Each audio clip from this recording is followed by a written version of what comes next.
नमस्कार मित्र हो.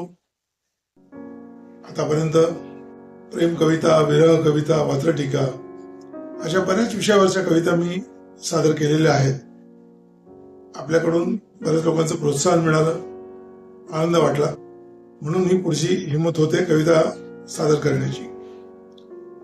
आजचा विषय थोडा कवितेच्या बाबतीत म्हणाल तर थोडासा वेगळा आहे.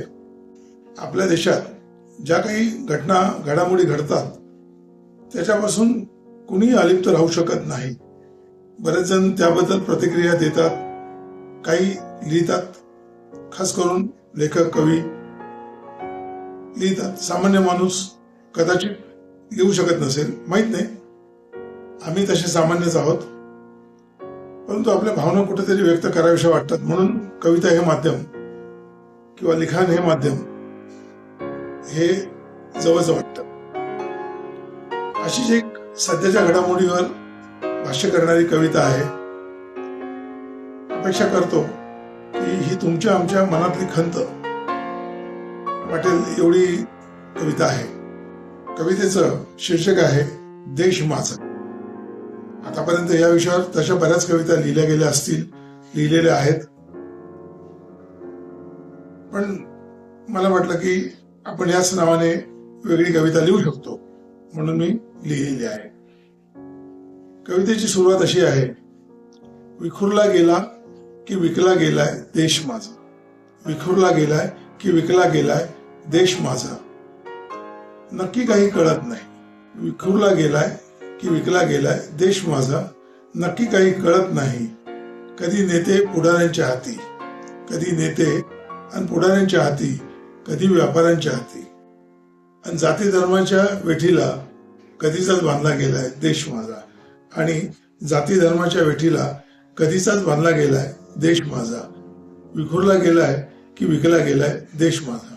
वरपासून खालपर्यंतचा भ्रष्टाचार, वरपासून खालपर्यंतचा भ्रष्टाचार, राज्या राज्यातले घडणारे अत्याचार, राज्या राज्यातले घडणारे अत्याचार, घोटाळे आणि गैरव्यवहार, घोटाळे आणि गैरव्यवहार. तरी चालतोय कोणत्या भाबड्या आशेवर देश माझा. तरी चालतोय कोणत्या भाबड्या आशेवर देश माझा. नक्की काही कळत नाही. विखुरला गेलाय की विकला गेलाय देश माझा. पुढच्या वेळी अशा आहेत. जागतिक स्तरावर लोकसंख्येत मोठा असूनही महासत्ता होणार म्हणतो आम्ही. लोकसंख्येत मोठा असूनही महासत्ता होणार म्हणतो आम्ही. म्हणून का जाहीर करतोय नव्या नव्या योजनांची खैरात आम्ही. म्हणून का जाहीर करतोय रोज रोज नवीन योजनांची खैरात आम्ही. नक्की काही कळत नाही. विखुरला गेलाय की विकला गेलाय देश माझा. फुकट सुविधा, अन्नधान्य, अनुदान.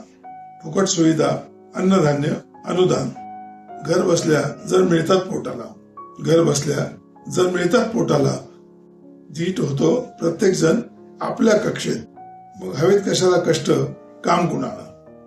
मग हवेत कशाला कष्ट, काम कुणाला. अशी परिस्थिती आहे की आपण आपल्याकडे वेगवेगळ्या योजना, अनुदान आणि फुकट धान्य वगैरे वगैरे आपण देत राहतो.